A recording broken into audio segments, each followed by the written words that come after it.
ṣùgbọ́n ẹ̀yin aráàlú ẹbí wọn pé kí ló dé tí wọn nǹkan ò lè jáde wá ṣàlàyé iṣẹ́ ìrújú wọn kọmíṣánná tá a yàn pọ̀ yẹ kó lè jáde ta kó ṣàlàyé bó ló ń báṣẹ́ dé lẹ́kùn tòun ìlànà tíjọba fi ìta ni pé ká máa kọ̀wé sáà tó jẹ́ kọmíṣánná ẹni tó bá wù ni wọ́n ń dá lóhùn ẹni tí ọba tí ìjọ rẹ wọn lè mọ́ lọ sórí ètò rẹ̀ bó ṣe rínu ẹ̀yin tẹ́ ẹ jẹ́ ara alé kò sẹ́ni táwọn ìgbìyànjú àti gbé wá sórí ètò yìí láti wá aṣọ tiẹn ọ̀pọ̀lọpọ̀ ní kì í fẹ́ wá rí ẹlòmíì ò ní gbé pé á ti àtẹ̀ránṣẹ́ ò ní dáhùn inú mi dùn ayọ̀ mi kó pé agbẹnusọ fún park manager nípínlẹ̀ Ọ̀yọ́ kọ́mídẹ̀mí Ọlájẹ̀líl wọ́n ti wà ní yàrá agbóhùnsáfẹ́fẹ́ wa tó jẹ́ pé kò sí ní tá a fẹ́ bíọ́n nípa park manager tí wọn ò lè dáhùn kọ́mídẹ̀mí Ọlájẹ̀líl ẹ bá mi kí àwọn etí tó ń gbọ́ wá káàkiri àgbálá ayé.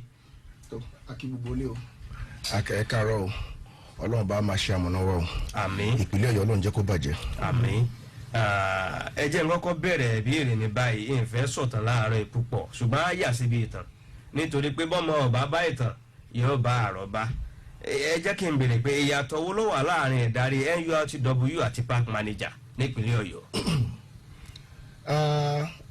ẹgbẹ́ NURTW ẹgbẹ́ onímọ́tò ni lẹ́yìn tí ìjọba ti fi òfin dè ní ìpínlẹ̀ Ọ̀yọ́ ẹgbẹ́ park manager another initiative created by the state government láti mójútó ìgbòkègbodò ọkọ̀ lọ́yọ̀ state ni tí wọ́n sì fi Alhaji Mukaila Lamidi auxiliary ṣe adarí wọn. ṣùgbọ́n yìí náà ń lò lànà àwọn NURTW láwọn ibùdókọ̀ kọ̀ọ̀kan lálága ní bí wọ́n ṣe ń tò tẹ́lẹ̀tẹ́lẹ̀ bí NURTW.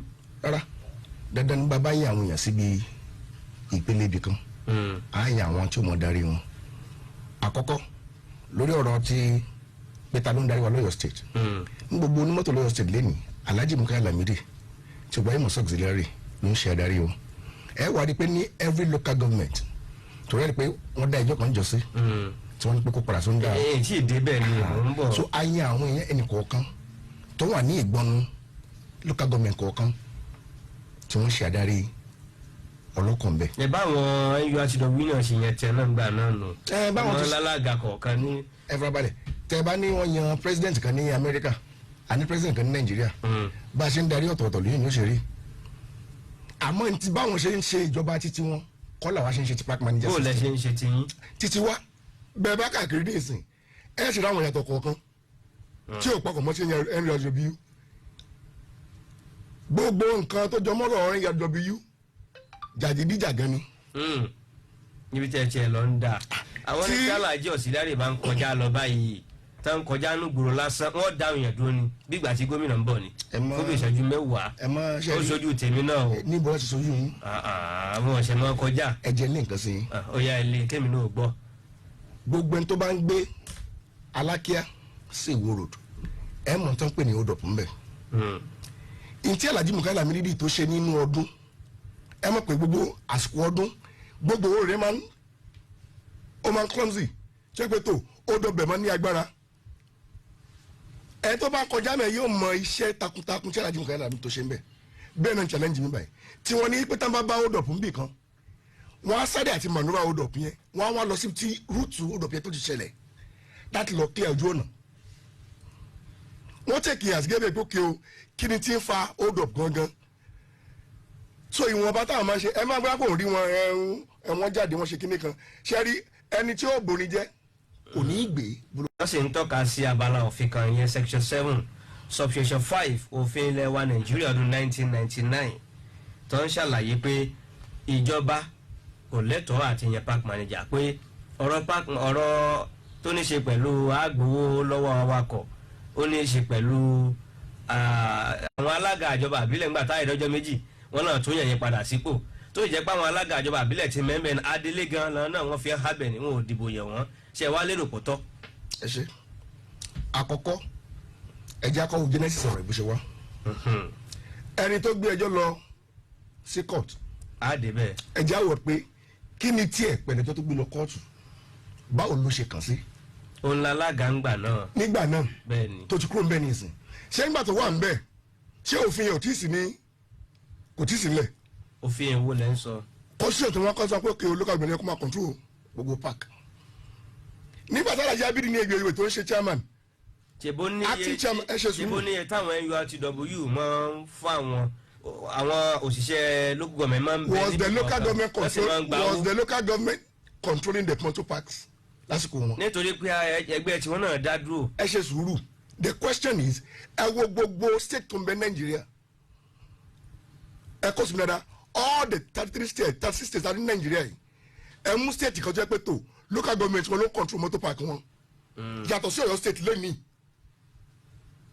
cut me anywhere kò sí state náà jẹ́ pé tó local government ló control park wọn Ọ̀yọ́ state lọ́kọ́ bẹ̀rẹ̀ ẹni tó gbé ẹjọ́ ìlọ kóòtù number one èsì alákàkásù oríire ní fún wa ní Ọ̀yọ́ state. kí ló wá dé tó jẹ́ pé ọwọ́ àwọn tí wọ́n jẹ́ NURTW ń gbà náà wọ́n yìn wọ́n ń pọ̀ sí wọn àwọn tí wọ́n ń bẹ́ẹ̀ ń gbà wọ́n fi sọ pé àwọn fòfin dèyìn o kò sí jíjẹ́ NURTW ẹ̀ lè mọ iṣẹ́ mọ́ nípìnlẹ̀ Ọ̀yọ́ o park manager láwọn lo àwọn tí mẹ́mẹ́ ń gbà yẹn ẹni tó jẹ́ alága àgbà náà àwọn yòókù wọn ò sí láàrin àyìn tí wọ́n yàn gẹ́gẹ́ bí park manager. iṣẹ́ ìdéédé ṣe lásán. kí ló ṣẹlẹ̀. ẹ ṣe sùúrù ṣe rí ó kàn ṣe pé ẹ fẹ́ ká lọ bí ìtàn ni. a lọ bẹ ẹ náà sílẹ̀ á wà débi ìtàn náà ẹ wá ṣe rí ní Ọ̀yọ́ state yìí ká tó fò lọ lù mí tradition kan ti ń bẹ ńlẹ̀ wípé bíjọba bá ti ń change o àwọn tí máa bàjọba ṣe ọmọ ń bàjọba wọn lọ ni and there is a section nínú constitution NURTW section ní pé o gbogbo ẹni tó bá ń ṣèjọba lọ́wọ́ ń gbà náà you must be loyal to them. ẹ sọ pé Alhaji Ejiogbe kò lóyà sí ìjọba tí mélòdè. bọ́ọ̀ fẹ́ ló you can't share your loyalty now. ajá ò lè rorò kò sójú lé méjì. ẹ ṣe sùúrù nígbà wọn bẹ́ẹ̀ bẹ́ẹ̀ ẹ ṣe sùúrù ẹ jẹ́ ìlàyé yín kó tó kan park manager yẹn ó dàn. nígbà táwọn ń ṣe ìjọba lọ́wọ́ wọn lè deny pé àwọn iṣẹ́ APC kọ́ làwọn ń ṣe. torí bẹ́ẹ̀ mi ṣe dé fìlà ní ìsìn nígbà Abídé Ejiogbe tó jẹ́ alága fún NURTW wọn bí ọmọ ẹgbẹ́ kan dáa kó dé fìlà PDP ní gáràjì wọn bí dáa. ìyẹn ni wípé ìtàn àwa ń bọ̀ ẹni tẹ́lẹ̀ fẹ́ bá ṣe ní ìsìn ó ń ti campaign bọ̀ lọ́dún kan ó dọ̀jọ́ lẹ́kọ̀ọ́ bọ̀ mọ́tò rẹ̀ ẹni tẹ́ fi kú lọ irú bọ́tẹ́ yìí ń jọ́nà tó bá Ṣèyí Mákindé tálámà pé gómìnà lónìí. ṣé ọ̀rọ̀ tẹ́ ẹ sọ ó ṣe é tọ́ka sí ṣó ṣe é rí dì mú. bàbá ntí o ẹ̀mẹ́ tó yìnbọn ń jọ yẹ. ẹ farabalẹ̀ tẹ́ ẹ bá dé ọjọ́ lónìí àtàwọn tó ṣojú gómìnà kò testify sí pé tó nǹkan báyìí ṣẹlẹ̀ lọ́jọ́ báyìí bọ́ńbọ́ ọlọ́run ti dá ẹ̀mí gómìnà sí ọlọ́run á gbé dépò sẹ́ni tó fi kú lọ ló fẹ́ jẹ lọ́ndà rẹ̀ tó bá tiẹ̀ jẹun ó faramọ́ ìlànà àti bẹ́lẹ̀ ni láti wá lọ síbi ìtọ́tẹ́ wí ọ̀rọ̀ NURTW kí ló mú gómìnà sọ pé tó òun gbé igi lé bí fàǹfà bá ń ṣẹlẹ̀ èmi ò gbà fún ìwọ ò gbà fún mi ó ń ṣẹlẹ̀ ìtàfin máa ń da omi àlàáfíà lúrú gómìnà gbélé kì í sì sàkọ́kọ́ ni ẹ ti gbọ́ tòyún Ogun State wọ́n ti fọ́lọ̀ ìgbésẹ̀ Ṣèyí Mákindé torí park manager ó ti jẹ́ ká mọ̀ pé tó ọ̀nà àti pawó wọlé fúnjọba níbẹ̀. ọ̀dà ibi tẹ́ ẹ lọ náà dáa mo ti lérò béèrè yẹn pé lóṣù tàbí lọ́sẹ̀ èló ni park manager ní ń pa wọlé sí àkótó ọba nípínlẹ̀ Ọ̀yọ́. ìdáhùn yìí the internal revenue wọn lè dá yín lò. tó yẹ kẹ́ ẹ lè dáhùn tiwa ni wípé ẹ ṣe sùúrù tiwa ni wípé ìjọba kò tíkẹ́ẹ̀tì fáwọn ọmọ wa. tíkẹ́ẹ̀tì mélòó wọn kó fún yín lọ́sẹ̀. ní different parks wọ́n fún ní tíkẹ́ẹ̀tì. ṣé páàkì ọ̀kan wọn kò lọ àbẹ́yìn ni wọ́n kò fún ẹ̀yin tẹ́ ẹ já darí. ó náà làwọn different park tíkẹ́ẹ̀tì ó lọ ọbẹ̀ á sì tà ntẹ́ bá tà lójúmọ́ ẹ rẹ̀ mi tó wó rẹ̀ fún ìjọba. àwọn náà ní kókó calculation pé tó. ọ̀dà àfẹ́ mọ iye tẹ́yìn pa wọlé sọ́dọ̀ ìjọba tíkẹ́ẹ̀tì ìlú ni wọ́n ń kó fún yín ní oṣù àbí lọ́sẹ̀ tẹ́yìn pé fáwọn ìjọba àbílẹ̀ yòókù. ẹ lè mọ fígọ̀ rẹ̀ náà ní tẹ́yìn táwọn wí fún yín. kí ló tà lè mọ fígọ̀ rẹ̀. because ẹ̀dọ́ ọjà tàtà lójúmọ́ ó vary. àmọ́ tó dá wa lójú ni pé nínú revenue Ọ̀yọ́ state tó improve PMS ó contribute to it. ẹ gbọ́ mi revenue Ọ̀yọ́ state lónìí tó rú gọ́gọ́ park manager system wọ́n contribute sínú ẹ̀ léyìí tí ò ṣẹlẹ̀ rí. ẹ wá yẹ kẹ́ ẹ lè sọ iye tẹ́ ẹ contribute náà. I cannot say the actual figure. ẹ jẹ́ àwọn oníṣẹ́ ẹ ṣe sùúrù ẹ fẹ́ pé ọjọ́ ìyá dáadáa. ẹ farabalẹ̀ Yorùbá bọ̀ wọ́n lẹ́nu tó mọjọ́ òwò tó mọjọ́ òkú. ẹ ká sọ pé yóò tiẹ̀ tiwa ni wípé èmi I can't give you láàrin ọ̀sẹ̀ kan lóṣù we have to be very careful. àtàyè báyìí. ẹ gbọ́ mi ẹ fara we have to be very careful. bẹ́ẹ̀ni when you give out figures ìyẹn làwọn aráàlú ó dìmú. àwọn wo lára àbí sáwọn aráàlú. àwọn ṣe rí aráàlú ní kẹ́ ẹ bá sọ aráàlú kọ́ báràlú ó bá sọ ẹ̀dúró sẹ́yìn tó gbẹ́jọ́ lọ kóòtù tó ń bọ̀ gbẹ̀rẹ̀rẹ̀ táwọn àwọn gbọ́dájọ́ ìdájọ́ tí ń bẹ ń bẹ̀ ẹ mú jáde kí ló kan ọ̀rọ̀ pé ẹ̀yìn ọ̀sùnlọ̀bí ẹ jáde torí yẹn láwọn gbọ́dá ìdájọ́ jáde àwọn kọ́kọ́rọ́ àwọn wọ́ta tó fọ̀ wọ́n lákàkiri. wọ́n lẹ́yìn lẹ́ máa ń fa wàhálà ẹ fẹ́ máa fi dáná bọ̀ lọ́rùn. ṣé ẹni tí ń jẹun àmọ́ ọjà ẹ dá mi lóhùn ṣé ẹni tí ń jẹun àmọ́ ọjà ẹ̀yin tí ń jẹun báyìí. kí n ti wá pẹ̀lú wàhálà àwọn òráyè wàhálà. mo ti rí bẹ́ẹ̀ ń jẹun. n ṣe sùúrù. mo ṣe sùúrù náà. ẹni tí ń jẹun ní í jà. àwọn tó sì wà ń tàtọ́ fẹ́ jẹun ẹ faramọ́ lánàá àti òfin tíjọba bá là kalẹ̀. there is a new sheriff in town and we must abide by the rules and regulations. NURTW pé ọ̀rọ̀ jàgídíjàgan máa ń wà ní ọṣẹ́ tiwọn ṣùgbọ́n ẹ jáwó lànà tán wá gbégbá ilé ẹjọ́ wọn lọ wọn ò fa wàhálà. ilé ẹjọ́. ẹ rí i pé àwọn gan wọn ò fẹ́ wàhálà. NURTW ò lọ ilé ẹjọ́. Alhaji Abidi Ojogbe tí ń ṣe. ẹ lọ ilé ẹjọ́. àwọn náà ṣàkóso. wọ́n ní gbogbo àwọn àgbààgbà nínú NURTW wọ́n tẹ̀lé lórí ètò wọn ti sọ́njẹ̀jọ́. Alhaji Abidi Ojogbe kó gbẹnu ara rẹ̀ sọ̀rọ̀ ká má gbẹnu gba anybody sọ̀rọ̀ with due respect. torí tẹ bá fọ́lọ̀ ọ̀rọ̀ ẹjọ́ tí à ń wí a béèrè yìí pé ẹni tó yẹ kó gbẹ́jọ́ ìlọ kóòtù gangan òun làwọn local government chairman àwọn ò lọ ìjọba tó wà lọ lọ́hùn nítorí oníkàwá ṣe yìí akọni kó bàjẹ́ ni ìkà òjẹ́ ṣe tiẹ̀ bẹ́ẹ̀ ó ti ṣèjọba yìí rí ó ní ká hand over fún ìjọba ìbílẹ̀ ìgbà náà nígbà tó wà sí ń bẹ̀ ló wá ní ká máa hand over and when the judgment came out the governor being a wise person ó láǹfààní àti appeal. gbọ́wọ́ pókè o kí ni bẹ́ẹ̀ bẹ́ẹ̀ àti local government state government omi ẹ̀kọ́ ni ẹ̀ hand over everything fún local government and he abide by the judgment a very beautiful step ẹ ti pé jọba eléyìí kì í ṣe wàá kan tí wọ́n fá wàhálà kan kìíní kan. ò fẹ́ wàhálà. kò fẹ́ wàhálà kankan fún kankan. àwọn local government tí ìjọba òdìbò yẹn náà ọ̀nà wa tún fẹ̀yìn.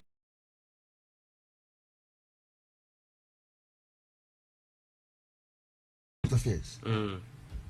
It cannot be vacant. Tẹ Balago ò sí mbẹ̀, we have officials there. Balago bá sí mbẹ̀, ṣé aláwọn àkàrẹ́ àfisà mbẹ̀ ni? Alága tó bá wà mẹ́kọ̀ọ́ ni yóò wọ pawó. Àní wọ́n ní ẹ pawó sí local government, kí lẹ̀ ń dákọ̀ alága fún? Kó wọlé sí local government. Àní kó wọlé sí local government tó ń wí nìyẹn. Ẹ jẹ́ àwọn nǹkan kan báyìí. WULẹ̀ owó tí wọ́n sì ń gbà gẹ́gẹ́ bí àlàkalẹ̀ òfin àti àwọn ẹgbẹ́ míì tó ń bẹ káàkiri àgbáyé ó ní pé wọ́n lè máa gbowó lọ́wọ́ ọmọ ẹgbẹ́ wọn o fún ìdàgbàsókè ẹgbẹ́ wọn tó sì jẹ́ pé àwọn NURTW náà ni wọ́n jẹ́ àwọn awakọ̀ wọ́n ní ọkọ̀ wọ́n sì ń gba owó sápò ara wọn nínú ìwádìí tèmi ṣe ipe tẹ́lẹ̀tẹ́lẹ̀ wọ́n máa gba owó kan tó yẹ pé ọkọ̀ bá fẹ́ kó ń gáràjì ó kéré tán wọ́n gba 1,000 lọ́wọ́ ẹ̀ fún ìdàgbàsókè ẹgbẹ́ wọn ó sì ní bọ́ ṣe ń ya owó yẹn síbi tí ń lọ ṣùgbọ́n 50 naira ń lọ sí ọ̀dọ̀ local government ńgbà náà now nígbà tẹ́yìn tí ń ṣàkóso èló ó ní ẹ̀ ń gbà lọ́wọ́ àwọn mọ́tò tó bá fẹ́ gbẹ́rù lẹ́ẹ̀kan èló ni. ṣe rí látòrí ọ̀kadà márúwá Micra àtọkọ̀ bọ́ọ̀sì. ẹ sọ̀rọ̀ kí ẹ sọ̀rọ̀ kí. látòrí ọ̀kadà Micra èmi ni márúwá oníkálukú ní gbèdéke tíkẹ́ẹ̀tì kan ìjọba ti kọ sọ́dọ̀ pé yìí báyìí lówó ti ṣe ẹ̀rọ tó bá gbà ní páàkì àwọn ìbá wọn dá sí ẹni kínìdí. ẹ ṣe àwọn tó ń wakọ̀ ọmọ ẹgbẹ́ ni wọ́n ẹ ṣe sùúrù gbogbo àwọn tẹ̀ ń wò yẹn àkẹ́lórí wà láti lú mi o àwọn náà wọ́n ṣe yàdúrà bí yìí o. níta ìsọ ni pé gbọ́dọ̀ tí mẹ́ páàkì náà ọmọ ẹgbẹ́ NURTW ni wọ́n. ẹ dé gáràjì kò sọ́kọ̀ tuntun bẹ́ẹ̀.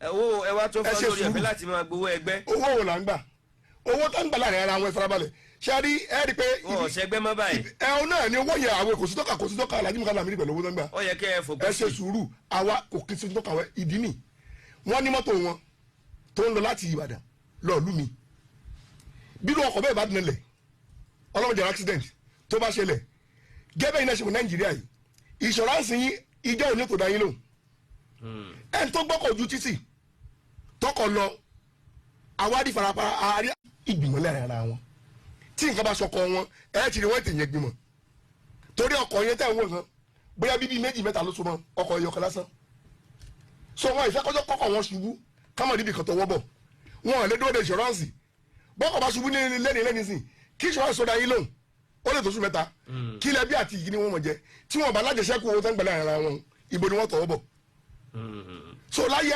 NURTW àwọn làwọn máa ń pín sápò ara wọn kódà gẹ́lá lásìkò sọ̀rọ̀ PMS délẹ̀ yìí park manager délẹ̀ yìí ọrùn tó ń na àwọn dẹ́rẹ́bà ọrùn náà àwọn dẹ́rẹ́bà ọrùn náà wọ́n ṣùgbọ́n èlò náà ń gbà. akọ èyí kò sí tó ka àní dẹ́rẹ́bà nìyẹn wà. àní iye tán fún àwọn ẹ̀yin tẹ́ jẹ́ park manager. park manager wọ́n gbọ́dọ̀ já tíkẹ́ẹ̀tì ọ̀kadà èlò lọ́kadà 100 naira ní bẹ lórí rẹ̀. ẹ má ti jájọ iye bẹ́ẹ̀ lọ kó fi gbé ta. ó ti wà lórí rẹ̀.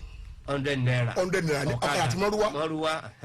èmi ni mikra àbáwọn taxi 200 ní. 200. bọ́ọ̀sì ní 300. 300 kò bá àmọ́ ná. bọ́ọ̀sì ní 300 wọ́n jà. kò bá àmọ́ ná kutu wenji. lórí ọ̀nà. ṣé àdìgbò gọ́dọ̀ Ṣèyí Mákindé ó bá wa mú ìdẹ̀kùn bá dáadáa.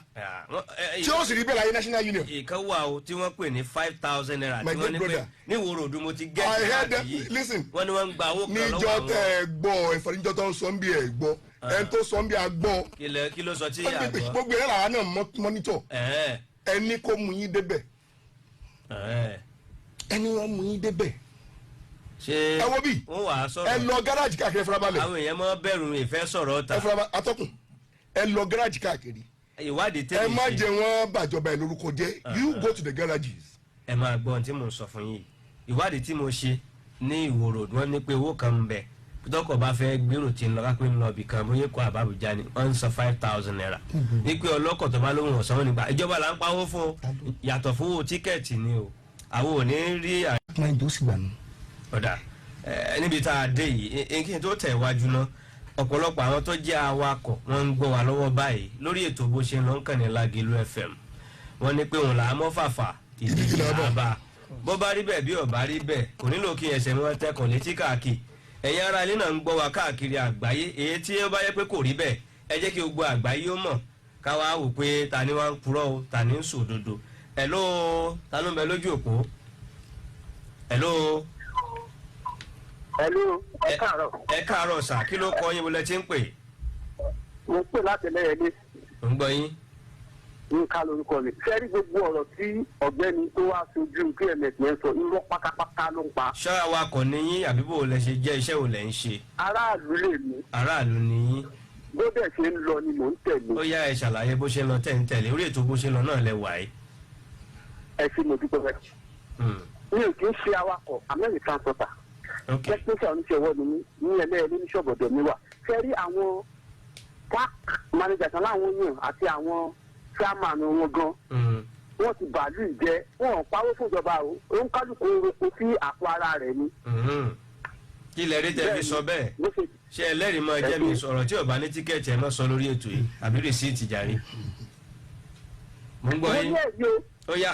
mo ní ẹ̀rí dáadáa mo ní ẹ̀rí dáadáa sẹ́rí wọn ní sòótọ́ ọ̀rọ̀ ìfún wà bẹ́ẹ̀ nìyẹn bọ̀ ẹ̀yin oníròyìn mi fẹ́ kí ẹtí ń ṣe ìwádìí inú mi rẹ̀ dùn pé tó gba ìpò ń ṣe yìí ó kájú ẹ̀. ẹ ṣeun ọ̀dà ẹ fẹ́ sọ̀rọ̀ lórí àbí mò ń gbọ́ yín kan mi lẹ̀mí Ọlájẹ̀lé. ẹni tó pè á kí wọn lára lù láwọn wọn sì láwọn gbẹlẹyẹlé tẹ bá rí pẹlẹyẹlé mẹyẹ ọkọ̀ tó kọ́mọ̀ níbẹ̀ wọn làwọn taxi àtọ̀kadà tí wọn bá wá rí anything tó contradict sinta wí wọn free láti yọjú sí wa kán jẹ́ àmọ́. èyí tó ẹrú lè máa bà wọn fi ní kí wọn pè wọlé. the state office is widely open for everybody. ẹlòmíì ò tí àwọn ibi tí ọ́fíìsì ń gbé wà. bẹ́ẹ̀ bá ti dolóde bí a sọ pé lọ sí ọ́fíìsì park manager. olódó lọ́wọ́ àgbáyé. ilẹ̀kùn bẹ̀ ṣíṣí ló àgbáyàwó and we welcome all complaint. ọ̀kadà àti àwọn ní mikra. àwọn alájẹ ìgboro. lókọ̀ jù bẹ́ẹ̀ àná ọ̀kadà bí kọjá 100 naira alájẹ ìgboro bẹ̀ kò ní kọjá 200. bẹ́ẹ̀ ni kò sọ àwọn sọ pé òfin máa gba 3,000 5,000 lórí alájẹ ìgboro tí a sì wà nù lì yóò sojú òǹtàn. àní lọ́dọ̀ àwọn interstate là ń sọ. ọ̀rọ̀ ń ta Ẹlẹ́yẹlé tá ń wí. majority tó ń bẹ lẹ́lẹ́yẹlé mi àti yín mọ̀ ọkọ̀ gbòòrò ni. ẹ jẹ́ ń tajà náà ẹ̀yin ará létẹ̀ ń gbọ́ wa lórí ètò bó ṣe ń lọ fún tòní nígbà tá a bá dé ní ẹ̀ka àpolówó ọjà ètò ń tẹ̀wájú ẹ̀ lórí ọ̀fẹ́ àti ìpè wọlé àwọn ìbéèrè tó ń tawọ́ tó ń tasẹ̀ nínú yín ẹ̀ lórí ọ̀fẹ́ àti ìpè wọlé bẹ́ẹ̀ ẹ lọ rí wò wá lórí Facebook wa Lágìlú FM 96.7 FM náà ni bẹ́ẹ̀ bá ṣe ń wẹ̀ kọ́mẹ̀ntì bẹ́ẹ̀ á kà á bẹ́ẹ̀ bá ṣe ń kọ́mẹ̀ntì ẹ̀ tún ṣe àrẹ̀ káàkiri kò ní bàjẹ́ bó ṣe ń lọ lẹ́tọ̀ Tèmítáyọ̀ Oyèládùn ló kọ́ mi ire o. bó ṣe ń lọ pẹ̀lú Tèmítáyọ̀ Oyèládùn ló ń lọ lọ́wọ́. kéde o ẹ tẹ́tí sí ìkéde pàtàkì yìí èyí láti kìlọ̀ fún tọmọdé tàgbà tọkùnrin tóbìnrin tarúgbó tomidan àti láti pe àkíyèsí gbogbo ènìyàn tí ó bá fẹ́ ra ilẹ̀ tàbí ó fẹ́ kọ́lé sí agbègbè ẹ̀dùn àárín awófẹ́nwá ní ìlú Ìbàdàn wípé a kò fún ẹnikẹ́ni ní àṣẹ láti máa pàráàrú gẹ́gẹ́ bí ọmọ onílẹ̀ kí ó máa talẹ̀ kiri agbègbè yìí ẹnikẹ́ni tí ó bá fẹ́ ra ilẹ̀ ní agbègbè yìí kí ó kàn sí baálẹ̀ tàbí mọ́gàjì fẹ́nwá ọ̀gá ńlá tàbí mọ́yẹ̀ àti wíwíwí báyìí o bẹ́ẹ̀ kẹ́ láti fi fọ̀fọ̀fọ̀ wípé ẹ ṣọ́ra láti má lùgbàdì àwọn kànáńkórí ajagunbalẹ̀ ẹni tí àwọn ajagunbalẹ̀ bá ta ilé onílẹ̀ fún ajẹ́wípé ti wọkọ̀ sọ̀bọ́nù o àbọ̀rọ̀ lásán fọmọlúàbí ló bá dénú ẹ̀ àdì òdìndì olùkéde ẹnjìnìà Ọlábọ̀dé Johnson. egbògi kan ti délẹ̀ yìí egbògi àtẹ̀jẹ̀ ṣe ni ó dára fẹ̀jẹ̀ gidi gan Veneto cleanser ló ń jẹ́ o Veneto cleanser ló ń jẹ́ o. ojú rẹ̀ ṣàjọlọ̀ lójoojúmọ́ kí làṣírí ẹ wà rí. Veneto cleanser ni. já mi sí ọ̀rẹ́. Veneto cleanser egbògi àtẹ̀jẹ̀ṣe tí bàdọ̀tí ara wọ̀ yá ìjà inú tó ń kú tó ń dàrú gbòdògbòdò kò bára rẹ̀ èrí inú ẹ̀jẹ̀ amọ̀nà ti dé o. Veneto cleanser egbògi àtẹ̀jẹ̀ṣe tí a fi ewé àti egbò ṣe ní ọ̀nà ti gbàlódé NAFDAC fòǹtẹ̀lù MA1 Nigeria Limited ni wọ́n gbé Veneto cleanser jáde a wà ní nọ́mbà 17 ọba akínyẹlé off Adéòkun street Aláàfin avenue Olúyọ̀lé estate ring road Ìbàdàn telephone 08034051533 fún títà àti rírà ìwọ náà darapọ̀ mọ́ wa Veneto cleanser àmọ̀tẹ́kùn egbòogi tí ya gbogbo kòkòrò inú ẹ̀jẹ̀ wẹ́lẹ́wẹ́lẹ́. tẹ́ bá fẹ́ ra lẹ̀ tẹ́ bá fẹ́ ra lé Katawa Properties. bí ẹ̀dá bá ń ṣiṣẹ́ déédéé tó ń jẹun wọ̀sọ̀ tó dára sọ́rùn bí kò bá sílé tó dára lórí ayé asán ni o. Katawa Properties Limited ọ̀kan gbòógì nínú kátàlẹ̀ kátúbánikọ́lé lọ́nà rọrùn ìwé ilé àti CFO tó jẹ́ ojúdá tíjọba fòǹtẹ̀lù gbàm lẹ́ni tó bára lé ó máa gbà lójú ẹsẹ̀ díẹ̀ lára àwọn lẹ́wà rẹ̀ o. Royal Homes Estate phase 1 tó kalẹ̀ sí tó gate Ìbàdàn Royal Homes Estate phase 2 Alábàtà Ìbàdàn Diamond Estate phase 2 Ìta Ọ̀ṣìn Abẹ́òkúta Diamond Estate phase 3 Mòwe Ọ̀fadà Star Garden City Àgbọ̀wá Ìkòròdú Lagos tó fi mọ́ Global Mega City Ìbẹ̀jú Lẹ́kì nípínlẹ̀ Èkó 50,000 naira ní down payment lórí àwọn estate wa tẹ́sí san yòókù láàrin ọdún kan gbáko àǹfààní wà fún yín láti san 20% sílẹ̀ ní 1.5 lórí 2 bedroom pẹ̀lú bungalow àti 3 bedroom pẹ̀lú bungalow ní 2 million tẹ́sí san yòókù láàrin ọdún méjì bákan náà làyè gbé tẹ́ wà lówó péréte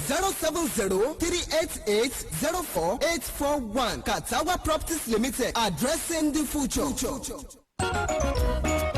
ìrẹsì tá a gbìn nílẹ̀ wa Nàìjíríà lórí ilẹ̀ ọlọ́ràá tó bára dọ́gba Tarim Rice ràlára tó tà ràlára jẹ́ tún fi sèǹnáwó tó fẹ́jú kẹ́kẹ́ Tarim Rice ó funfun lẹ́lẹ́ ó ń ta sánsán lórí iná láì tí ì fọbẹ̀ sí ó ṣe jollof rice bó ṣe fried rice Tarim Rice ni wọ́n lò lórí àríyá Tarim Rice kì í ṣe wọ́n já bí iyanrìn nínú àwo tangaran gbogbo ẹ̀yà alára tó tà rẹsì alára fi bọ́mọ bọ́yàwó lọ́ọ̀dẹ̀ Tarim Rice láyé tún jẹ́ o gbogbo bá rogún sọ lọ́wọ́ tó fẹ́ máa tà rẹsì àyè wà fún ọ láti jẹ alágbàtà rẹsì Tarim wọ́n kó sínú àpò pẹ̀lú ìmọ́tótó kì í pàkúta lẹ́nu wọ̀nyí ó dùn ún sè kì í pẹ́ lórí iná kó tó jiná lẹ́jàwọ̀n làpọ̀ ẹ̀ 5 kg 10 kg 25 kg lórí 50 kg bọ̀ọ̀bá tó wàrà lọ́pọ̀ ibi yòówù kó lè máa gbé nílẹ̀ Nàìjíríà ọkọ̀ ńbẹ tí ó bọ̀ gbé gbogbo ẹ̀dẹ́gbùdọ́ ẹ̀ Tarim Rice bó bá fẹ́ bá wọn dòwò pọ̀ máa lọ tààrà sọ́fíìsì wọn tó wà ní Sutsi GOC building beside Favours building Bódìjà Ìbàdàn telephone 090-1297-7949 tàbí kó kàn sí wọn lórí wẹ́bsáìtì wọn www.agrotradennigeria.com bọ́ọ̀ bá jọ̀wẹ́ ìrẹsì Tarim inú bèrè fún. ilé-iṣẹ́ abánipilẹ̀ ọ̀la health concern global consult ti fi gbọ̀rọ̀ jẹ́ka wọ́n ti pèrègede nínú ìlàkàkà wọn láti mú wọn kúrò nípò tó wà bọ́ síwájú ni wọ́n ṣe ṣe àgbékalẹ̀ ètò alájẹsẹ́kù tiwọn láti ṣèrànwọ́ fún ọ̀pọ̀lọpọ̀ èèyàn káàkiri àgbáńlá ayé lójúnà àti rọwọ́ họrí èyí tá a mọ̀ sí multilevel marketing cooperative investment credit society limited láti pèsè ìrànwọ́ fún gbogbo ẹni tó bá fowó pe náà owó lọ́dọ̀ wọn pẹ̀lú àǹfààní ìdámẹ́wàá sí ìdámẹ́ẹ̀dógún ìdókòwò wọn láì jẹ́ pé ẹ̀ ń ta ọjà kankan kiri kódà wọ́n tún ti wá ṣe àgbékalẹ̀ oríṣiríṣi packages bí okòwò ilé àtilẹ̀ real estate package oúnjẹ olóṣooṣù food option package ètò ẹ̀kọ́ ọ̀fẹ́ scholarship package tó fi mọ́tìrì àjò afẹ́ tourism package àti bẹ́ẹ̀ bẹ́ẹ̀ lọ èyíkéyìí tẹ́ ẹ bá yàn láàyò àgbọ̀ngbẹ́ ibùdó ọ̀rọ̀ ni láfiní ẹ̀kọ́ sí wọn lónìí fún àlàyé lẹ́kùnrẹ́rẹ́ nínú ilé gàgàrà tó wà lẹ́bàá MRS filling station Academy Wo Road Ìbàdàn tàbí kẹ́ ẹ pé 090-5000-4816 090-5000-4816 ní kẹ́ ẹ máa pè Health Concern Global Consult kọ́kọ́rọ́ rẹ láti ṣílẹ̀kùn ọ̀la.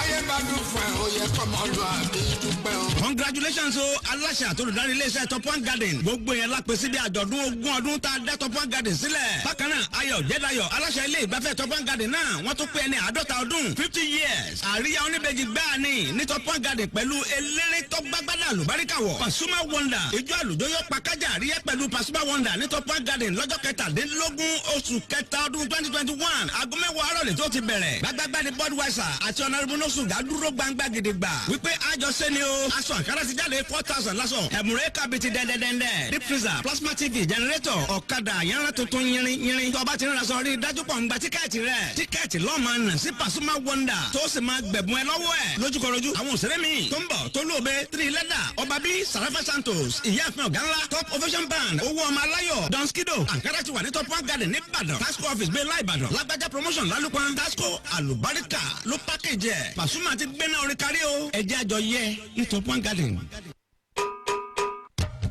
ojú òpó tí ò gbọdọ̀ dí súnkì tàbí hunjọ nìsan jẹ́ lára torí pé òun ní gbé ẹ̀jẹ̀ káàkiri gbogbo oríkèéríkèé ara dénú kọ̀kọ̀ndọ́sí ọpọlọ tá a fi ń jẹ̀yàn bí san ara bá wa dà sẹ́lẹ̀ kéèyàn má lè dúró bẹ̀rẹ̀ kúnlẹ̀ tàbí wà ní ìṣẹ́po látàrí ìnira tó rí lára iṣan ara Albacete alternative therapy bàbá àbàrùbá tá a mọ̀ bí ẹni mo wó ní kákàríbọnú kò tán ti ń ṣe ni kọkùnrin tóbìnrin ó tọ́jú sára wọn kárìyàn fanda kárùgbó takébé kọ́dọ̀ mọ́dọ̀ọ̀lẹ́nu Albacete alternative therapy bàbá àbàrùbá ló wí bẹ́ẹ̀ iṣan ara yóò ní sámálámálá ẹ̀ ní dakúrẹ̀tẹ̀ iléeṣẹ́ bàbá àbàrùbá wà ní ẹ̀yìn ilé bàbá adédìbú ládojúkọ People's Girls Grammar School mọ̀lẹ́tẹ̀ ń bàdàn telephone 0903-167-5555 0903-167-5555 bàbá àbàrùbá ló ní àlàáfíà wọn ò ní di fíafíà o. Bàbá 72 hours. Iṣẹ́ ni wọ́n yára. Bílọ̀ ló ń gojí pìrì níta parò. Bàbá ń ta kébé tí ò dán lẹ́nu. Ìṣọ́ra ló dúró déédéé tí ò yẹ̀gẹ̀rẹ̀. Torí pé kékeré kọ́ níṣẹ́ iṣan nínú ara. Àbájọ tí wọ́n fi ní iṣan ni wáyà ara. Bàbá lòmẹ̀ ló sọ bẹ́ẹ̀. Ká lè bá wà lálàáfíà nígbàkúùgbà. Dandan ni ká ṣàmójútó iṣan ara wa. Ṣé ẹ mọ̀ pé iṣan ní gbómi gbẹ́jẹ̀rọ kiri ara? Bójúmọ́ mọ́lẹ̀ kedere. Tọpọlọ ṣiṣẹ́ pípé iṣẹ́ iṣan ara ni. Ká dúró ká má lè dúró ká bẹ̀rẹ̀ ká má lè bẹ̀rẹ̀. Ká má lè rìn sóko mẹ́kan sí kejì kó ti máa rẹni dẹ́dẹ́. Ká ti bẹ̀rẹ̀ kí òǹkú lẹ̀ ṣàdúrà ó diṣẹ́. Gbogbo ẹni tó ṣiṣẹ́ agbára iṣan ni wáyà ara o. ṣé ẹ mọ̀ pé ìlera lọ́rọ̀ àlàáfíà pípé la fi ń ṣẹlẹ̀ ayé. ẹ má wòrà yín ràn. kálàáfíà wọn má bàa di fíafíà. ẹ kàn sí 72 hours trado medical limited. ká mọ̀ sí babalomẹ iṣan ni wáyà ara. oníyàrá bus stop ni wọ́n wà. lẹ́bàá nepa office ọjọ́ ìbàdàn. ẹ sì lè pè wọ́n sórí ẹ̀rọ 08067958800 08067958800 pẹ̀lú babalomẹ iṣan ni wáyà ara. àlàáfíà rẹ ò ní yẹ̀gẹ̀rẹ̀. Lagelu FM 96.7. bó ṣe ń lọ pẹ̀lú Tèmítáyọ̀ Oyèládùn ló ń lọ lọ́wọ́.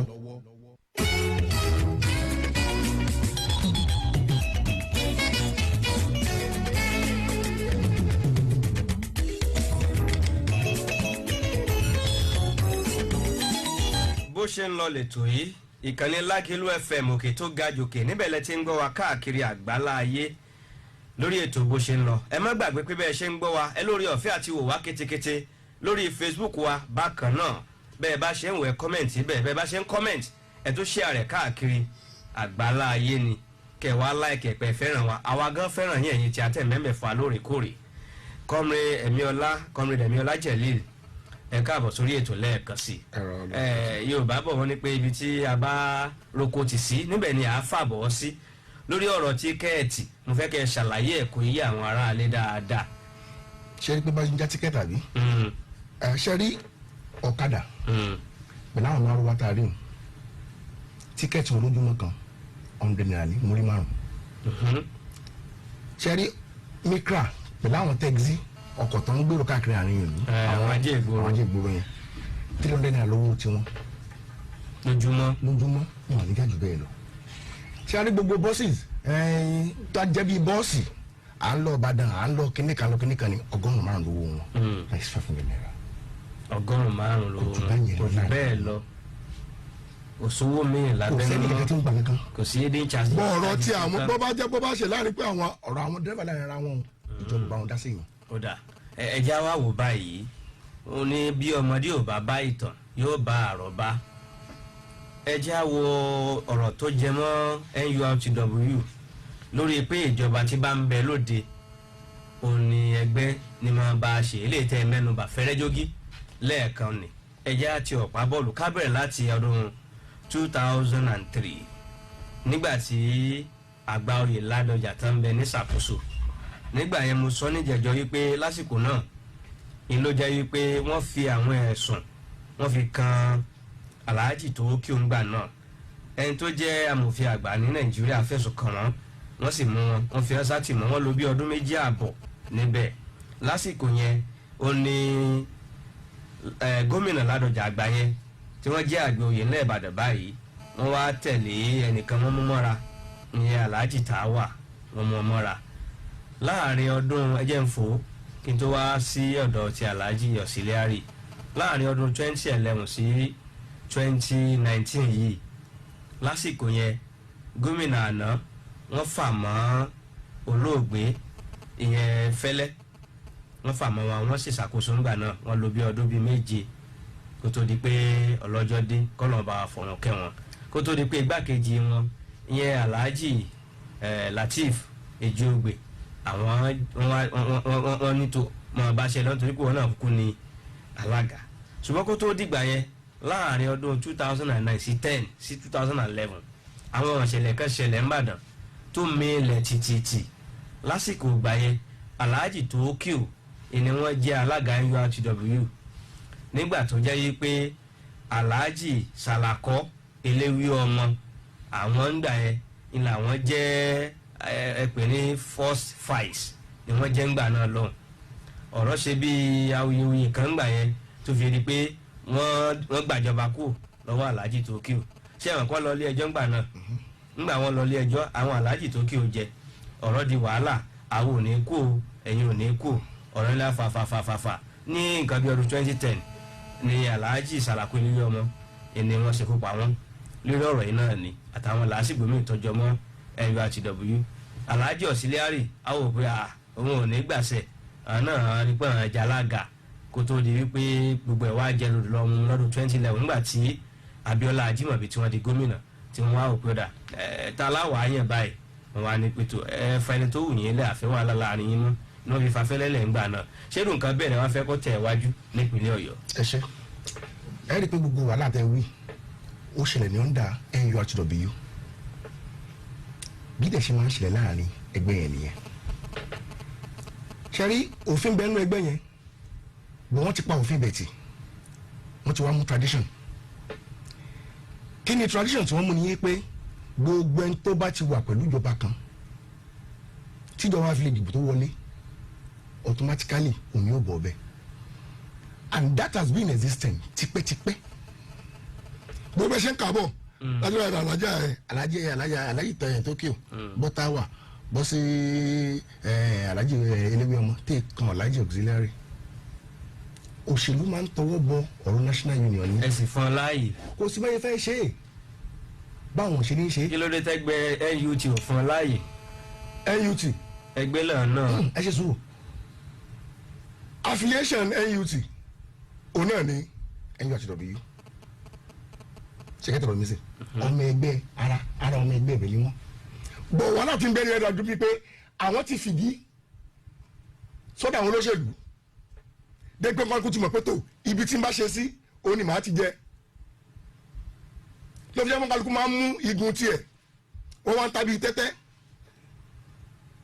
and tradition ni wọ́n ń lò tipẹ́tipẹ́ bí sìn tẹ́lórí state mi lọ́fi jẹ́ pé tó ẹ̀rí pé ìjọba tó lọ nígbà táwọn ń bẹ ń jọba gbogbo àwọn tọ́jú ọmọ lẹ́yìn Alhaji Mukaila Lamidi ẹ̀ lérí wọn lù ó.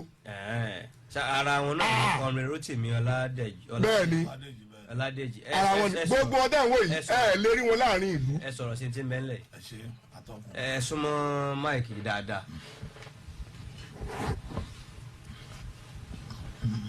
ẹgbẹ́ ẹ̀ lè rìn lù ń gbà yẹn. ọpẹ́ ní fọlọ́n lé ní. alhamdulilayi. ká dúpẹ́ fún ọlọ́run ká dẹ̀ dúpẹ́ lọ́wọ́ gómìnà wa ẹnjìníà Ṣèyí Mákindé kọ́lọ́n tó wá bá wa lọ́ra ẹ̀mí Alhaji Mukaila Ọ̀ṣìndàrí. ṣe rí tí Alhaji Mukaila Ọ̀ṣìndàrí gbà mara nígbà táwọn APC ṣe gọ́ọ̀mẹ̀ntì láwọn ìjọba èlé gbà mara yìí o.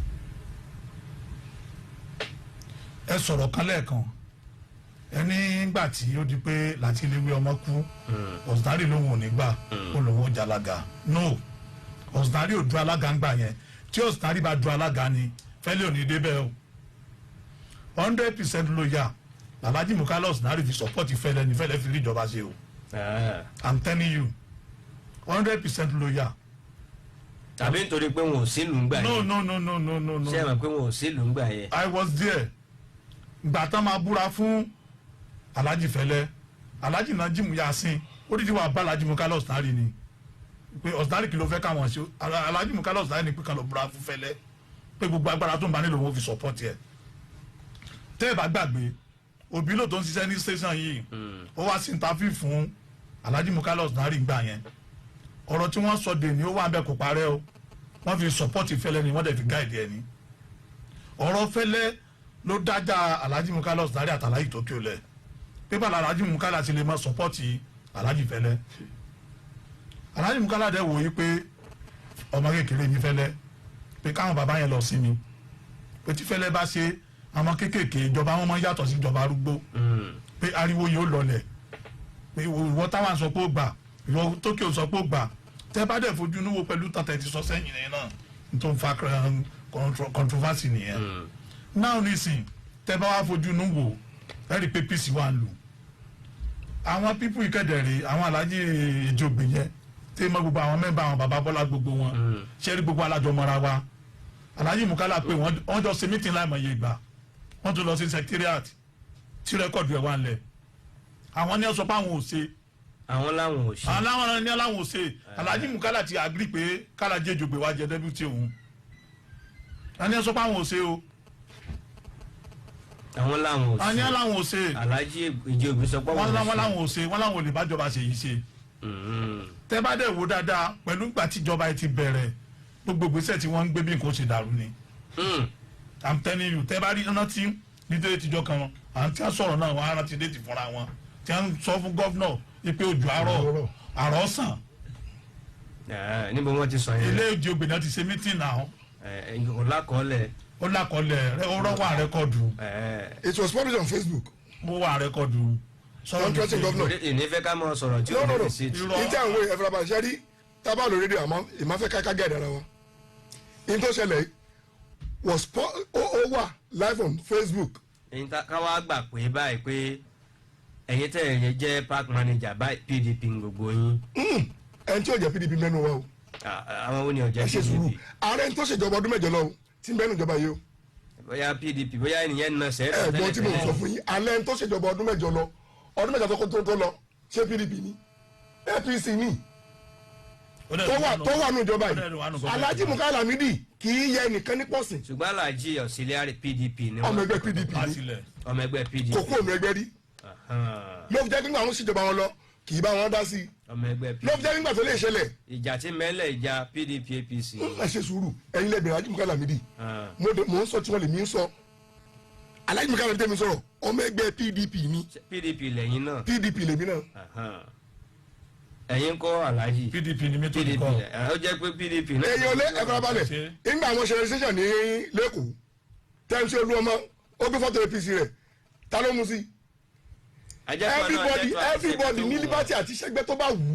kò wáyé kẹ́ ẹ máa fi yín sanra yín mọ́. tí wọ́n ní wípé ẹ ń bá lè fọwọ́ sí ọwọ́ ibi tí wọ́n yẹ kó wọ́n gbé gómìnà ti gbé lànà kalẹ̀ ó dẹ̀ ti fi òfin àti ìlànà ẹlẹ̀ ẹni tó bá rẹ́dí àti sọ pé tòun wọ́n faramọ́ tí ìjọba tí Olúṣèyí Mákindé tó gbé kalẹ̀ ìlànà tó fi rẹ̀ kọ́ máa bọ̀ ẹ má gbé ọ̀rọ̀ pákápéké àndáwàlá lẹ nùlù tẹ́sí national union ẹ má gbé wọn nùlù for over a year now tí wọ́n ti dọ́rọ̀ park manager lẹ̀ ẹ gbọ́ pààyè nùlù. ó ti dà Comrade Ṣẹ́gun Salam ẹ wí nǹkan sọ̀rọ̀ tí ń bẹ́lẹ̀ kó tó di pé a sì ojú òpó lẹ̀ tààràtàrà fáwọn. ẹ ṣe àtọkùn mo lu PRO mo lù ú ní ọgọ ẹnu ṣùgbọ́n ó ti tó àsìkò mo béèrè kan lọ́wọ́ wọn lábẹ́lẹ̀ mo ní ṣé ọmọ ẹgbẹ́ awakọ̀ sí ni wọn ó nídìí tí mo fi béèrè lọ́wọ́ wọn ìsọwọ́sọ̀rọ̀ wọn mo rí pẹ́ni tí ó ka ìwé ni wọn tí ó sì ní ọpọlọ pẹ̀lú orí pípé ṣùgbọ́n tẹ́ bá ní kẹ́ wo NURTW affiliate Nigeria Labour Congress ní a ní àwọn ẹgbẹ́ òṣìṣẹ́ tó wà káàkiri ìpínlẹ̀ Ọ̀yọ́ tó jẹ́ pé Ṣèyí Mákindé ó bá wọlé o Ajímọ̀bí ó bá dìbò kò sí tó kàn nípa ọ̀rọ̀ òṣèlú èyàn lè jọ ọmọ ẹgbẹ́ òṣèlú tó bá wù ú láti join ṣùgbọ́n ṣé dandan ni ẹrú ọ̀rọ̀ yìí dáadáa o torí pé táyà ń ṣe yìí yóò padà di ìtàn ní ọjọ́ ọ̀la kí àwọn ọmọ tí wọ́n wá ń bọ̀ lẹ́yìn kọ́ wà mọ́ wòye pé ṣé ẹ̀rẹ́ ni bí ni àbí lajú débẹ̀ enough is enough ní tá à ń pè ní labour union fraternity ni an injury to one is an injury to all ní tá à mọ̀ ní labour nìyẹn ṣùgbọ́n èyí tí wàá mú ọ̀rọ̀ labour ẹ ti sọ di pọ́nbélé ẹgbẹ́ òṣèlú àníkẹ́ mọ̀ sí òṣèlú o ṣùgbọ́n ẹ gbára yín lẹ̀ ní ọwọ́ ìjọba ẹ bẹ́ẹ̀ jẹ́ ká tara wa jẹ o ẹnjìnà Ṣèyí Mákindé mo láìkí tí wọ́n ṣe lórí ọ̀rọ̀ ìdájọ́ tí wọ́n gbé kalẹ̀ ní court bó ṣe kó rí nìyẹn tòótọ́ wọ́n dẹ̀ implement ìdájọ́ yes sir. kọ́rin Rẹ̀mí Ọlájẹ̀lé wọ́n sọ̀rọ̀ kan lẹ́ẹ̀kan wípé nígbà tí àwọn ń ṣèjọba ẹni pé àwọn kan ò lè gbé ìlú. ó wrong ẹ wo bí ní last ìjọba táwọn ṣe gbogbo tọ́jọ́ mi ẹgbẹ́ gbàmbá ọ̀tẹ̀ ń wò yìí they all went into exile. wọ́n sáko olùyẹyẹ ni. sọ yóò rí bẹ́ẹ̀ ọwọ́ adáwọ̀ wọn fi lébólẹ̀ ni. sọ yóò rí bẹ́ẹ̀ ẹ wo lílo Alhaji Mukaila Lamidi òṣèlú ni. níta ẹ̀sùn tó fi kàn wọ́n ni pé wọ́n ní bọ́lá ìgbàwé àwọn oríṣiríṣi. ẹ ṣe sùúrù ṣe rí irọ́ tó jílẹ̀ sóòótọ́ ó níbẹ̀. ní ilé ẹjọ́ dájọ́ lé lórí. gbogbo ọmọ ẹgbẹ́ generally gbọ́ wọ́n mọ̀ pé yà wọ́n dìídì Alhaji Mukaila Lamidi wọ́n mú kó lẹ́ni ìjọ wáyé wọn ni pé ọlọ́wọ́ bá lọ fi pamọ́ torí ògbó rẹ̀ ni. ọ̀dà ẹ̀yin náà wàá tún ṣe tán ní ìsìnkápẹ́ ẹgbẹ́ tẹ̀ wà ń bẹ̀ yìí ò tó ń tẹ̀ wájú ẹ̀yin náà tó lọ nú. àǹfààní táwa fi ilẹ̀ fún wọn àwọn tẹ̀ ń wí ìṣẹ́fà náà nìkan àkínní òlu yìí ta náà aláàzì nù wọn. èjì ọgbẹ́ wá sórí station nígbà táwọn ń ṣe taná bí atukọ̀ wá sórí station ní bíbí báyìí. they were hunting for their opponent. bọ́ọ̀nù ìjọba eléyìí I make a free for everybody mo ń sọ fún yín pé nínú àwọn tó ṣèjọba lọ́njọ́ sí wọ́n ń bẹ́ẹ̀ nù ìjọba yìí tá a fi ara ní anybody lára. ẹ̀ka kọ bí méjì. Alhaji Tomiwa the secretary of the parliamentary system ń bẹ́ẹ̀ nù ìjọba yìí. we have them in this government. Governor Ṣèyí Mákindé fi everything left for everybody. nípa tí bàbá wa sọ lẹ́ẹ̀kan ṣe rí wọ́n ti jẹ́ kó ṣèlú owó ọ̀rọ̀ NURTW now ẹ ṣe sùúrù I was in Abuja nígbà tí Minister for Information tó ń sọ publicly Lai Muhammed ó lóun really kí àwọn NURTW for their activities in the recent presidential election. kí ni tó mú jáde.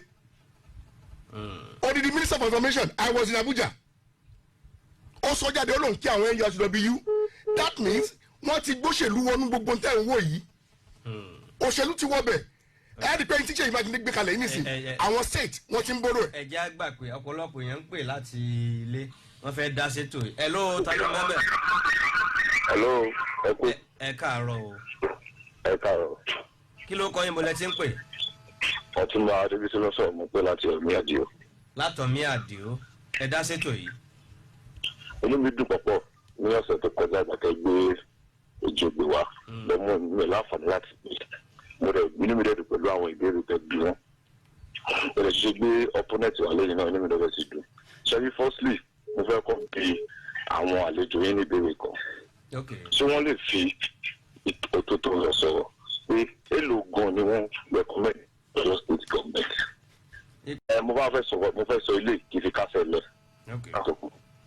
ṣe rí àwọn ti rojọ́ tiwọn tọ̀hún ti rojọ́ tiẹ̀ kí àwọn mọ̀ pẹ̀lú bọ́yìn sọ̀rọ̀ apá gbogbo ẹ̀ lákú gbọ́ àìdíje oníkálukú náà já fún títí ẹ̀ bọ́n mo fẹ́ bẹ̀ wọ́n lẹ́bẹ̀ kan ni pé wọ́n ti mú kínní tí tako gọ́vnà àti PDP tó bá pẹ́ lóòótọ́ àwọn ò fẹ́ ṣètò òṣèlú táwọn fẹ́ ṣètò táwọn fẹ́ ṣètò àwọn gbogbogbò kó jẹ́ kí àwọn aráàlú mọ̀ pé àwọn òfin tòṣèlú ṣe ó ìgbà tí tọ̀hún débẹ̀ láyé Gbàjímọ̀bí àwọn dákẹ́ àwọn farala káwọn dẹ̀ wà ní decent way kó fi lè prove ara wọn pé àwọn òṣòṣèlú àwọn òṣè kankan àwọn fẹ́ ṣe ìfẹ́ tí gómìnà ní káwọn ṣe. ẹ ṣeun. hello ẹ káàárọ̀. hello ẹ káàárọ̀ ẹ máa kú ètò. yes sir. orúkọ tèmi ní Babalọ́lá Saheed. láti àlefa alẹ́ akẹ́ kàkà kọ́lọ́rọ̀ ọ̀gbọ́ látàdúgbò tèmi di rí àti tèmi bá ilé ìbàdàn. pàápàá ẹ̀sìn sókè. ẹ̀sìn olè oníbèrè kàkà lọ́wọ́ owó wọn. àlùfáà tí mi kàn fẹ́ fún wọn ni pé kí wọ́n bá wa sọ fún bàbá wa mákẹ́dẹ́sẹ̀ yìí kí wọ́n bá wa gbogbo bí ètò àkóso lọ́nù ìlú yìí kọ̀dá lóòótọ́ èyí mákẹ́dẹ́ ó ń tàn tó tọ́ gẹ́gẹ́ bí gómìnà ọmọ dáadáa. ètò ààbò bẹ́ẹ̀ ni wọ́n sì bá wọ́n àwọn ọlọ́kọ̀ yẹn náà àwọn ẹni àjùlọ bí yẹ wọ́n máa dá wa lẹ́nu nínú ìgboro mọ́ wọ́n já tó gba àwọn èèyàn ń ṣe gbogbo ẹ̀kọ́ yẹ kó rí báyẹn. àlefa àti kàkà kọ́lọ́rọ̀ gbọ́n o. hello. hello ẹ káàárọ̀ sàn ẹ kú ètò. yes ma. ẹ kú ètò. àwa rèé kí ló kọ yín mà. Afọláṣadé láti Ògbómọ̀ṣọ́. láti Ògbómọ̀ṣọ́ à ń gbọ́ yín. ẹ jọ ìmọ̀ràn tèmi fún wọn ni pé gẹ́gẹ́ bí wọ́n ṣe máa ń vote pé àwọn gọ́fúnà yẹn máa ń lo 4 years. tẹ́ ń gbọ́ mi káwọn náà máa vote ẹni tó bá ti yàn. ẹni tó bá ti yàn ni kó máa bọ́ síbẹ̀ kó má sí wàhálà kankan fẹ́ ìtàjẹ̀ sílẹ̀. ẹ ṣeun gan. ẹ jọ láti Ògbómọ̀ṣọ́. ẹ jọ sà. mo ń gbọ́ yín. a máa ń gbọ́ programu kan ní every Friday. ẹ lè pè mí lẹ́yìn ètò lórí program ẹ bá ń gbọ́ every Friday. nítorí àkókò wa tó ti ń lọ mo fẹ́ kẹ́ ẹ dáhùn ìbéèrè tán ní èló ni ẹ̀ ń fún ìjọba àbí èló lẹ̀ ń pa wọlé fún ìjọba àwọn èèyàn fẹ́ mọ̀. àwọn ò fún ìjọba lówó. àní owó tẹ̀ ń pa fún ìjọba. ìjọba state ni ó sọ fún pé iye. ẹ̀yin ò lè sọ. the internal revenue is there they have the record tí wọ́n bá kó tíkẹ̀ pé lọ́ta níta bá tàbí wọn kò fún wọn. jẹ́ ìwọ̀n pé sàn láàrin ajẹ́nimú ni. no ẹ ṣe sùúrù táwọn ò bá lé ní fígọ̀ the government wọn ń ta nísìnyí bẹ́ẹ̀ bá gbọ́jà fún ọmọ tó bá dé yóò sọ kàǹtì fún yín ẹ̀yin lẹ́mọ yẹn tẹ́ pa bó ti wà ní wípé àní ìjọba ní pé revenue Ọ̀yọ́ state improve. ó ti improve. and PMS are contribute to it that means ìjọba ń rówó lára yín lára port manager. ẹ̀yin sì mọ iye tíkẹ́ẹ̀tì tẹ́ ń gbà lọ́sọ̀ọ̀sẹ̀. àlèmọ́ tàtọ́ o ètò bá kọ́ akọ̀lẹ́ wọn lọ́wọ́ ẹ wá lè sọ pé because on daily basis tí wọ́n bá kó tíkẹ́ẹ̀tì wọn tàn fún yín tẹ́ ẹ̀ bá tà tán inú rẹ o 300 mọ́ta o.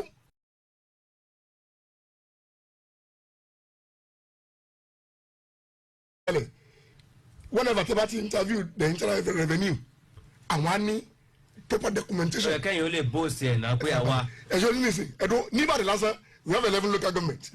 ẹ̀ ti sọ̀rọ̀ àfijó ẹ̀ sọ̀rọ̀ ìgbẹ́tì ẹ̀ sọ̀rọ̀ kínní in a day I can't have that figure.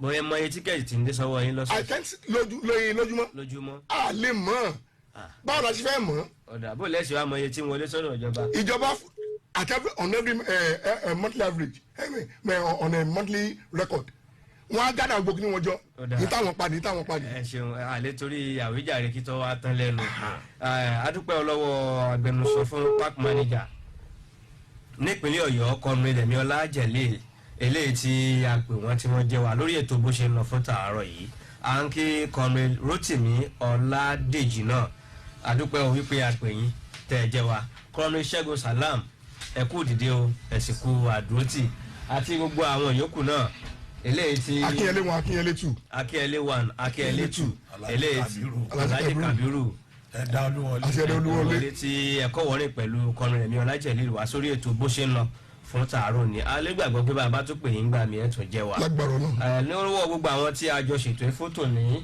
ṣe wọn bá lànà tó jẹ́ mọ́ wá kétékété Adémọ́lá Azeez bákan náà pẹ́ púpọ̀ lọ́wọ́ olóòtú ètò yìí ìyẹn Túndé Ọ̀làwùwò ẹ ṣeun ẹ kú àdúró ti gbogbo àti gbogbo àwọn yòókù tí wọ́n dúró tì àwámúwámú lórí ètò tá a pè ní bó ṣe ń lọ bákan náà láyé a tún kí ọ̀gá wa dáadáa tí wọ́n jẹ́ alága fún ẹgbẹ́ FIBAM ní ìpínlẹ̀ Ọ̀yọ́ ìyẹn Sampawo ẹ ṣeun ẹ kú àdúró tì Tèmítáyọ̀ Oyèládùn ààbọ̀ ọ̀rọ̀ inú ọkọ̀ mi tẹ́ bá fẹ́ pè mí lẹ́yìn ètò 07032764253 07032764253 títí ọjọ́ mẹ́jọ tá a tún pàdé lórí àkọ́tún ètò tá a pè ń bó ṣe ń lọ ire o.